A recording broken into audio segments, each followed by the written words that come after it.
नमस्कार, दिन भर की बड़ी खबरों में आपका स्वागत है। मैं हूं परवीन शेख।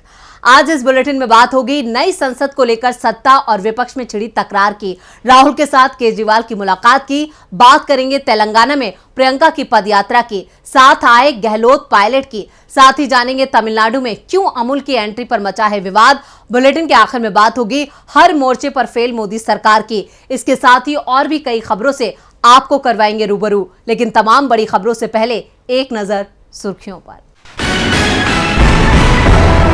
मणिपुर में 3 हफ्ते बाद भी नहीं संभले हालात, केंद्रीय गृह मंत्री अमित शाह करेंगे मणिपुर का दौरा, सभी समूहों से की शांति की अपील।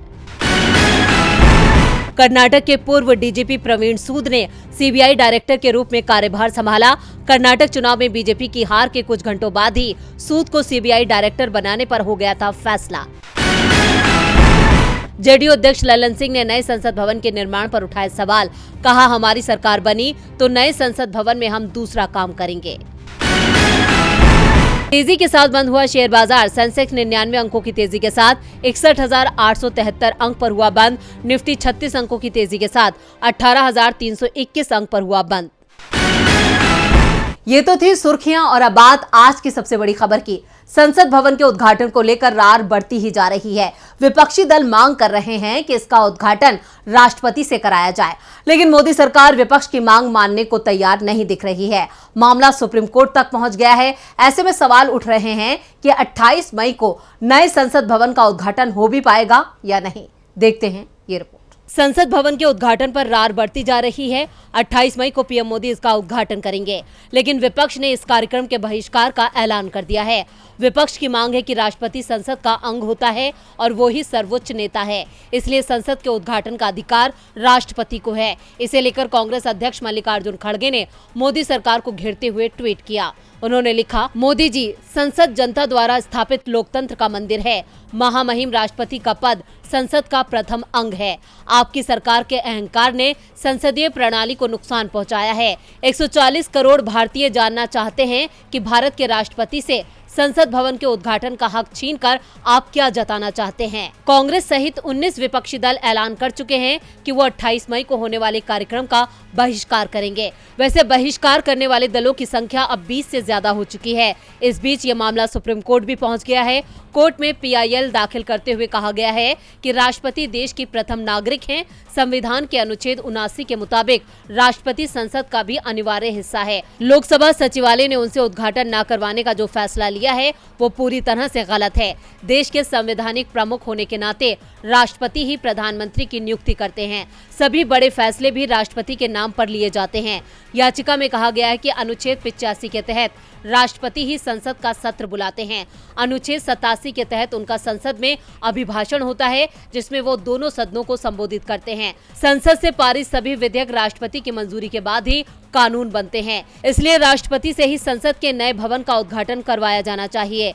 याचिका में कहा गया है कि सुप्रीम कोर्ट सरकार को निर्देश दे कि संसद भवन का उद्घाटन राष्ट्रपति करें। इस मामले में 26 मई को भी सुनवाई होगी। अगर कोर्ट ने याचिका पर फैसला सरकार के खिलाफ दिया तो संसद भवन का उद्घाटन टल भी सकता है।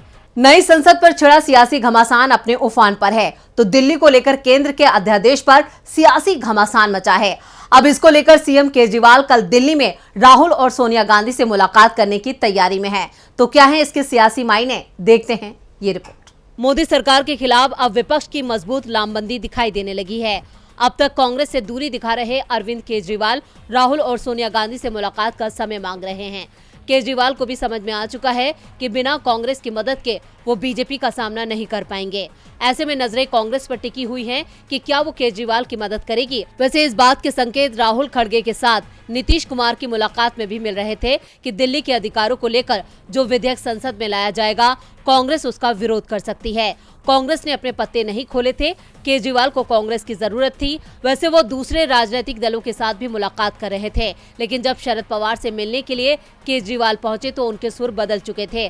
पवार के साथ मुलाकात कर संयुक्त प्रेस वार्ता में केजरीवाल ने कहा, मैं कांग्रेस अध्यक्ष मल्लिकार्जुन खड़गे और राहुल गांधी से मिलने के लिए समय मांगूंगा और समय मिलते ही मुलाकात करूंगा। साफ है केजरीवाल को भी विपक्षी मोर्चा और कांग्रेस की ताकत का एहसास हो गया है और खासतौर पर राहुल गांधी की बढ़ती लोकप्रियता और कांग्रेस की ताकत के आगे केजरीवाल झुकते दिख रहे हैं।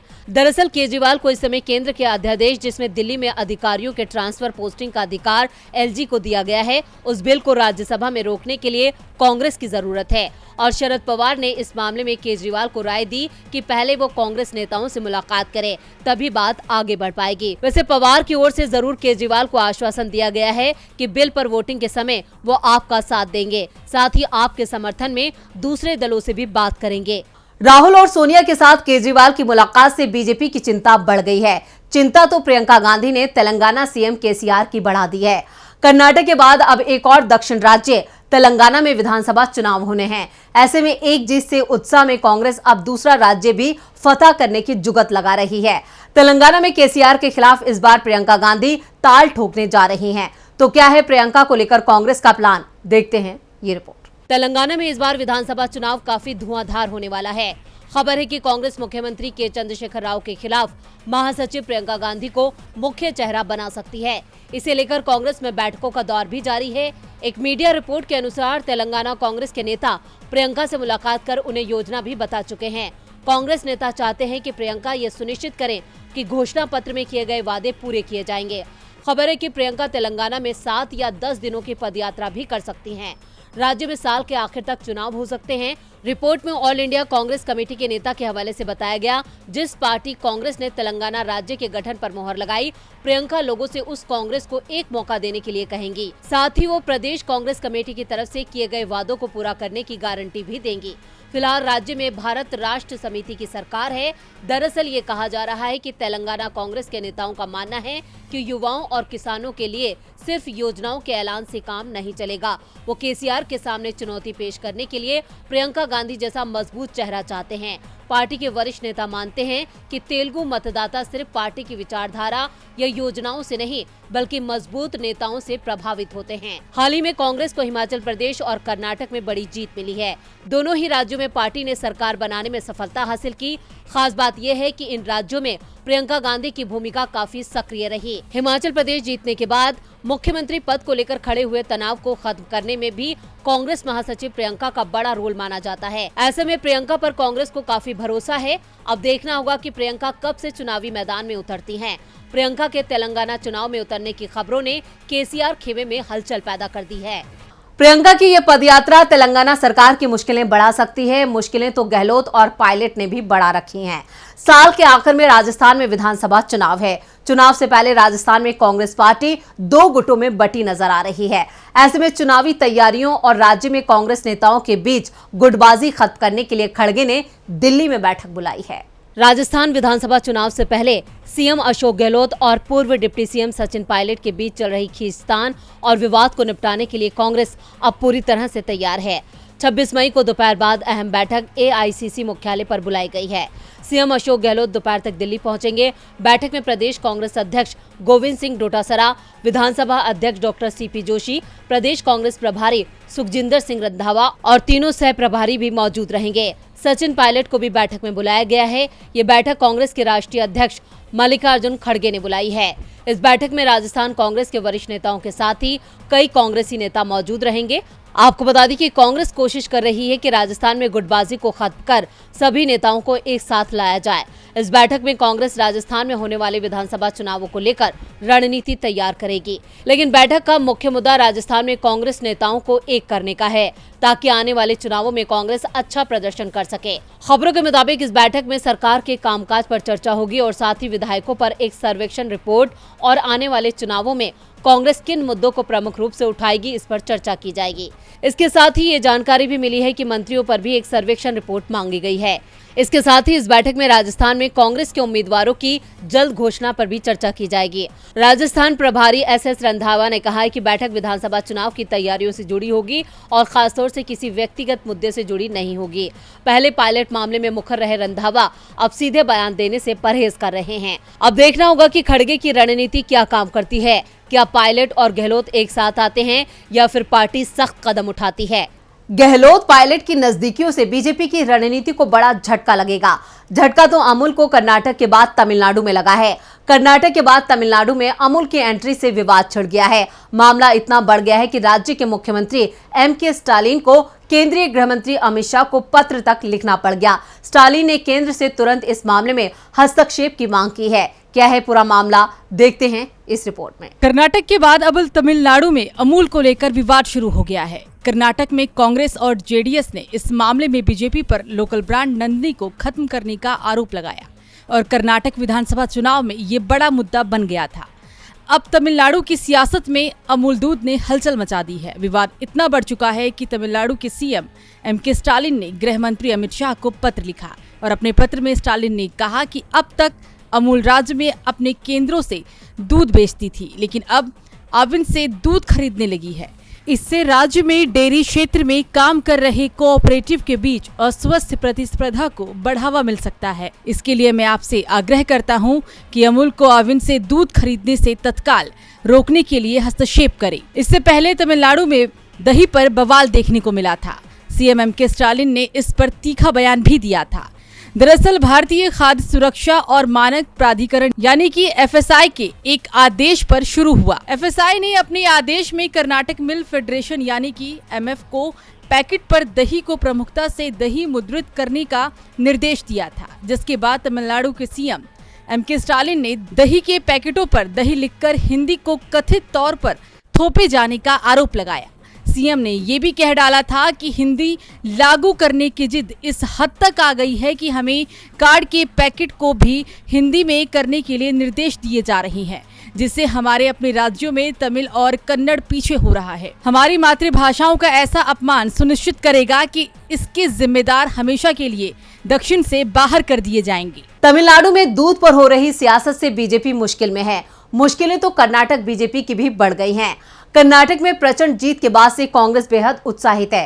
पार्टी ने सभी कलह को मिटाकर सीएम पद पर सिद्धारमैया को बैठा दिया है, लेकिन अब तक कैबिनेट का विस्तार नहीं हो पाया है। इस पर सीएम से लेकर डिप्टी सीएम तक दिल्ली की दौड़ लगा रहे हैं और मंत्रिमंडल विस्तार को लेकर मंथन कर रहे हैं। कर्नाटक में कब होगा मंत्रिमंडल विस्तार, किसे मिलेगी कैबिनेट में जगह, क्या डीके के करीबी होंगे शामिल या फिर सिद्धारमैया के सहयोगियों का बढ़ेगा कद। दक्षिण राज्य कर्नाटक में जब से सीएम का शपथ ग्रहण समारोह हुआ है तब से ये सवाल उठाए जा रहे हैं, लेकिन अब तक इनका जवाब नहीं मिला है। इस बीच मुख्यमंत्री सिद्धारमैया और deputy CM D K. Shivakumar Delhi पहुंचे, जहां उन्होंने राज्य के इंचार्ज रणदीप सुरजेवाला और पार्टी महासचिव के.सी. वेणुगोपाल के साथ मीटिंग की। पार्टी के war room 15 Gurudwara Rakabganj road में हुई मीटिंग में स्टेट कैबिनेट के विस्तार पर चर्चा हुई। इससे पहले सिद्धारमैया और डीके ने वेणुगोपाल के साथ उनके निवास पर चर्चा की थी। वहीं पार्टी में कलह को लेकर उठ रहे सवालों पर डीके ने कहा है कि स्टेट पार्टी प्रेसिडेंट के तौर पर मैं बता सकता हूं कि ऐसा कुछ नहीं है, कोई भी अंदरूनी मुद्दा नहीं है, ये एक रूटीन दौरा है। हमें जल्द से जल्द कैबिनेट विस्तार करना है, उस पर काम चल रहा है। हम राज्य से जुड़े मुद्दों पर पार्टी के सीनियर नेताओं से चर्चा करेंगे। सिद्धारमैया कर्नाटक में 5 साल तक मुख्यमंत्री रहेंगे। राज्य में 2.5 साल तक सत्ता के समझौते जैसा कोई फार्मूला नहीं है। अब डी.के. शिवकुमार ने नाराजगी की खबरों को सिरे से नकार दिया है, लेकिन कहा जा रहा है कि वो कैबिनेट विस्तार में अपने नेताओं को तवज्जो देना चाहते हैं। दरअसल कर्नाटक सरकार में अधिकतम 34 मंत्री ही हो सकते हैं। ऐसे में डीके चाहते हैं कि उनके समर्थकों का कद बढ़े। इसे लेकर ही कहा जा रहा था कि वो पार्टी से नाराज चल रहे हैं। हालांकि उन्होंने इसे भी खारिज कर दिया, जिसके बाद देखना होगा कि क्या आला कमान डीके को खुश करने के लिए उठाएगा बड़ा कदम। और बुलेटिन के आखिर में बात हर मोर्चे पर फेल मोदी सरकार की। लोकसभा चुनाव में अब 300 दिन से भी कम का वक्त बचा है। विपक्षी दलों ने मोदी सरकार की घेराबंदी का प्लान तैयार कर लिया है। मोदी सरकार की असफलताओं को गिनाया जा रहा है। बीजेपी के पास विपक्ष का तोड़ नहीं मिल रहा है। देखते हैं ये रिपोर्ट। कर्नाटक में कांग्रेस की जीत के बाद विपक्ष को अब 2024 के चुनाव में भी सफलता की राह मिलती दिख रही है। विपक्षी दल एकजुट हो रहे हैं। जल्द ही विपक्षी दलों की बैठक भी होनी है। विपक्ष मोदी सरकार को घेर रहा है और इसका नेतृत्व राहुल गांधी ने अपने हाथों में ले रखा है। एक बार फिर राहुल ने मोदी सरकार के 9 साल होने पर ट्वीट किया। महंगाई को काबू करने में मोदी सरकार फेल, बीजेपी की सरकार अमीरों की सरकार है, चीन से निपटने में नाकाम मोदी सरकार। राहुल गांधी ने एक सर्वे का हवाला देते हुए लिखा, 42% लोगों ने कहा आर्थिक स्थिति नहीं बदली, 22% लोगों ने कहा आर्थिक स्थिति और खराब हुई, 36% लोगों ने कहा विकास सिर्फ अमीरों का हुआ, 18% लोगों ने कहा विकास किसी का नहीं हुआ, 13% लोगों ने कहा सरकार ने औसत काम किया। आपको बता दें कि केंद्र में मोदी सरकार के 26 मई को 9 साल पूरे हो रहे हैं। ऐसे में मोदी सरकार के कार्यकाल में शुरू हुई कई योजनाएं फ्लॉप हो रही हैं, जिसमें से प्रधानमंत्री कौशल भारत योजना के तहत 40 करोड़ लोगों को अलग अलग कौशल में प्रशिक्षित करने का लक्ष्य निर्धारित किया गया था, जो पीएम मोदी के ड्रीम प्रोजेक्ट होने के बाद भी उम्मीद के मुताबिक सफल नहीं हुआ। विपक्ष ने इस योजना को फ्लॉप करार दिया। 2014 में देश भर में 100 शहरों को स्मार्ट बनाने के लिए स्मार्ट सिटी योजना की शुरुआत की गई थी। इसके अलावा मोदी सरकार ने गंगा की सफाई को लेकर भी शुरू की गई नमामि गंगे योजना भी फ्लॉप की लिस्ट में शामिल कर दी है। शुरुआती 5 साल में सरकार ने इस योजना पर 20,000 करोड़ रुपए का बजट निर्धारित किया था। रकम तो खर्च हुई, लेकिन गंगा पूरी तरह अब तक साफ नहीं हो पाई है। इसके बाद 8 नवंबर 2016 को हुई नोटबंदी को लेकर भी नरेंद्र मोदी सरकार बैकफुट पर है। सरकार को उम्मीद थी कि इससे बड़े पैमाने पर काले धन का खुलासा होगा और ये अभियान जोर शोर से शुरू किया गया, लेकिन इस मुद्दे पर भी सरकार को कोई बड़ी कामयाबी हाथ नहीं लग सकी। तो आज इस बुलेटिन में बस इतना ही। देखते रहिए डीबी लाइव। नमस्कार।